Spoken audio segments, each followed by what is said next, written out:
Singaporean father Mr. Lim found himself amid a financial nightmare when he stumbled upon a $20,000 credit card debt. What initially seemed to him just to be a scam turned out to be the result of his own daughter's spending spree on an immensely popular online game. At the heart of the issue is Genshin Impact. If you somehow haven't heard of it, it's essentially a free-to-play open-world game that has amassed an incredible $2 billion in earnings since its release. It's quickly become one of the most profitable games of all time, fueled by its loyal fan base spending vast amounts of money on in-app purchases. But here's the dark side. The game's allure exposes the not-so-glamorous side of microtransactions. Players can easily end up shelling out thousands of dollars in the quest for those virtual upgrades.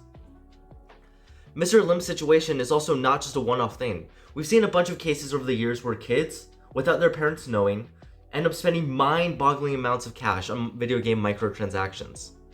People all across the internet are comparing these game mechanics to gambling, and it's stirring up serious concern and backlash in the gaming community. This incident really highlights the increased popularity and unparalleled profitability of the free-to-play model in the gaming industry. It's a great departure from the traditional setup where you fork over cash up front for the whole game, like with Minecraft for instance.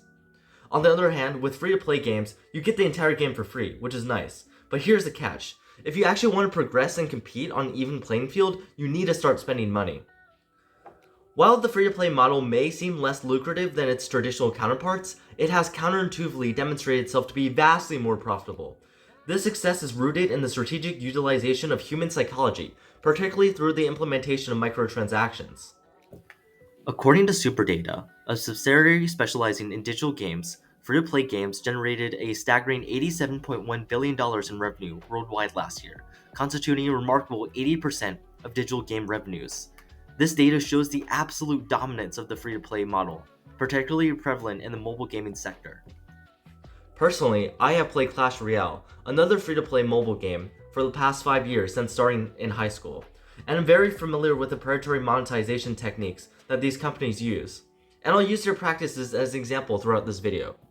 What really scares me is that many of these tactics parallel the strategies that casinos use, but now instead it is with an audience of children. Much like the poker chips in a casino, free-to-play games introduce an intermediate currency. Gems, crystal, gold, you name it. These in-game currencies serve as a sort of buffer between real money and digital purchases. Instead of directly buying an offer with cash, you're spending gems or gold. It creates this mental separation, an illusion that you're not spending anything. Now, here's where it gets even sneakier. Ever notice how the exchange rate between dollars and these virtual currencies is an odd, uneven, unnatural number? It's not just a coincidence. Game developers purposely choose these numbers to enhance the mental divide between real money and in-game currency. You can't easily convert the gems you're spending to real money in your head. It's all just a psychological trick. Loot boxes have become a staple in the free-to-play genre. Their link with gambling is undeniable. What you get is often a complete surprise. Games often have chase items, which are rare and highly sought after. More often than not, however, you're just gonna get common garbage. And this is not what you wanted, so this pressures you to buy more loot boxes, pay more money, and possibly not even get the item that you wanted. It's a bit like playing the lottery, isn't it? And this is where it gets more concerning. Adults tend to wildly overestimate their chances of winning the lottery. Harvard Business School actually did a study on this, and they found that people on average overestimate their chances of winning the Powerball by a whopping 20-fold. When it comes to astronomically low probabilities like this, our brains just can't comprehend them properly. There's not a lot of difference in our minds between 1 in a billion and 1 in a million. And given that the audience for these games is not adults, it's kids, this is even worse. If someone somehow manages a win, ever notice how casinos love to flaunt these lucky people on billboards and on the TV? Well, games do the exact same thing when a friend gets a rare item. It's not just about celebrating their achievements, it's about making you believe that you could be next. Publicly announcing when a friend or party member obtains a rare item creates a sense of excitement. Well, you might feel that you're too smart to fall for these gaming strategies. Other people might spend money, but you're just too smart to fall victim. Well, think again. Most players enter the world of free-to-play games with the firm resolve to never spend a single dime. However, behind the scenes, game designers for major corporations are working to keep you hooked. Well, take Clash Royale for example. It has lost much of its charm for me, doing what is essentially the same set of battles over and over again thousands of times.